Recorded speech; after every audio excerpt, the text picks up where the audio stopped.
All right, welcome back to the parking lot. We're back for another preview as the Harbor Hawks take on the Falmouth Commodores here tonight. I'm Jason Boué, joined alongside Ben Pope as usual, and our special guest Harrison Rubin, my fellow Wildcat. Technically your second time on. First one, never made it onto YouTube. Maybe y'all will see it one day.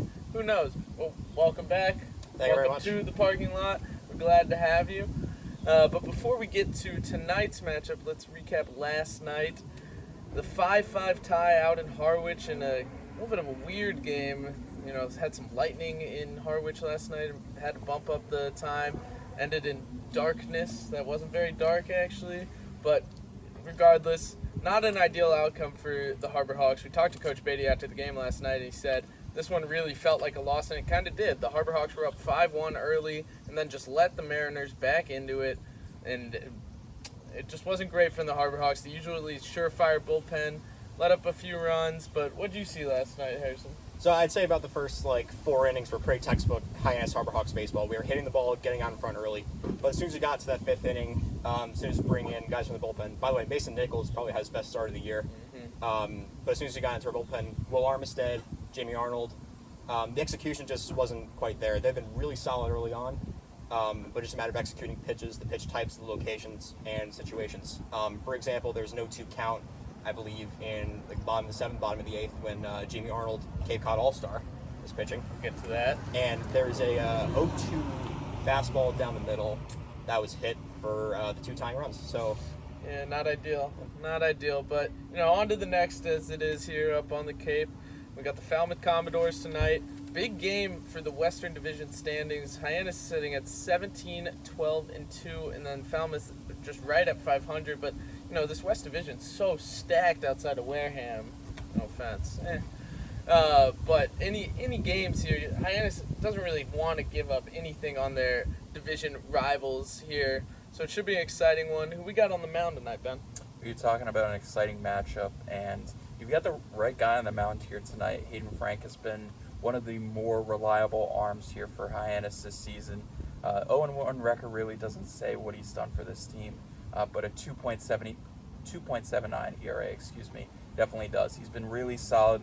Picked up a loss last time out in an unfortunate game against Katuitt, but otherwise he's been really rock solid, both out of the bullpen and as a starter for Hyannis. And then on the mound for Falmouth is Stephen Quigley. He's going to be making his first appearance of the season for the Commodores, but out of the University of Connecticut. I'm familiar with him from the FCBL, which he competed in a couple years ago. A really solid arm. He's been really solid for Connecticut the last 2 seasons, so looking to see a solid start out of him tonight. So hopefully if the bats are able to come alive early and often, it should come out as a good victory for Hyannis. All right, you like to see it. Harrison, you're an analytics ops guy. What do you have on Hayden Frank tonight? What should the fans expect to see? Sure. So Hayden Frank, as you said, has been one of the most reliable arms for Hyannis so far, which is an ERA under 3. So that's absolutely terrific. In terms of his pitch mix, he's got a 3-pitch mix. Fastball around 91, 92. In his last game, threw about 55% of the time. And he showed really good results. He has really solid shape on it, getting good vertical and horizontal break on it. But one thing with Hayden Frank, in his last start, there's a stat called A3P, ahead after 3 pitches. His A3P was about 70%. And you want to have that number as high as possible to be ahead in the count after 3 pitches. If he can get that A3P up around 70% or even higher, that'd be great for Hayden Frank to see if he can go deep in this game. All right, good to know. So we'll have to see what Hayden Frank does. In other notable Harbor Hawks news, you mentioned it a little bit. Harbor Hawks had 6 All-Stars named to the Cape Cod West Division All-Star team, which in the All-Star game will be taking place this Saturday out in Harwich. But it was great for the Harbor Hawks. We had Cam Smith, no surprises there, Nick Mitchell, Elijah Hainline, Trey Lipsy, and then pitchers Jamie Arnold and Ethan Lanthier. So great stuff from those guys. It's been exciting to watch them all year, and it should be fun to watch them on Saturday and through the rest of the season. But let's get to tonight's game a little more. We have a lineup again, thanks to Harrison Rubin. Leading off for the Harbor Hawks is Nick Mitchell playing left field. Batting second, Zach Earhart playing right. Batting third, Cam Smith playing third as usual. Batting fourth, Zach York playing first tonight. Batting fifth, Elijah Hainline at second base. Batting 6th, John Gazdar playing shortstop. Batting 7th, Brody Donay back behind the dish after an off day yesterday. Batting 8th, Will Taylor in center field. And batting 9th, Trey Lipsy, the designated hitter. And as we said, Hayden Frank on the mound. So let's get to our player of the game's picks for tonight.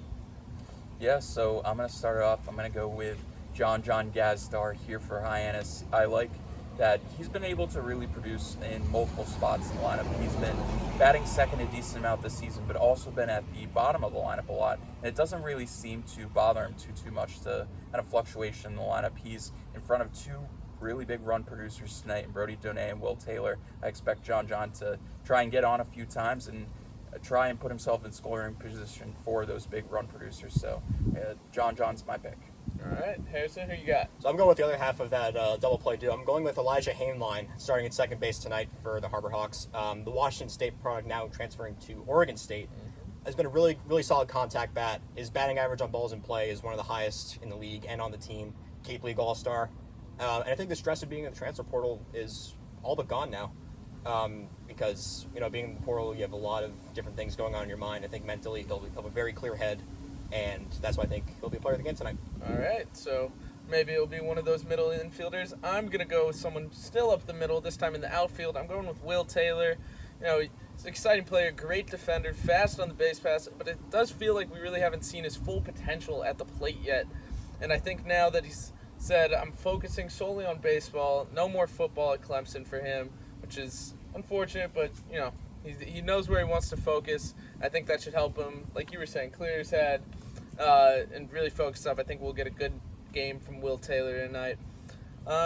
Before we cut it here in the parking lot, Harrison, you've technically been on before. You've done this all, but let's give the fans something about you. What do you do here for the Harbor Hawks? Sure, so I'm the head of data modeling for the Hyannis Harbor Hawks. I do a lot of the analytics, a lot of the data visualization, and running the models themselves.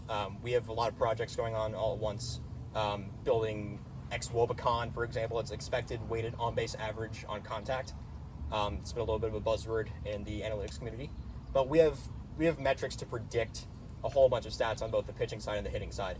We have a stat called Stuff Plus, which is basically taking all the movement characteristics of a pitch ball, like the pitch speed, spin rate, all the break, so-and-so, trying to get it down to one number. There's a thing in baseball, we're trying to get things down to just one number, and although that hasn't happened yet, we're working toward it. So we have, right now, I think 10 different projects with 10 different metrics going on, and we're trying to put them all together and get the information to the coaches, the players, and the rest of the baseball operations staff. Exciting stuff. How does the team use all this information that you're throwing at them?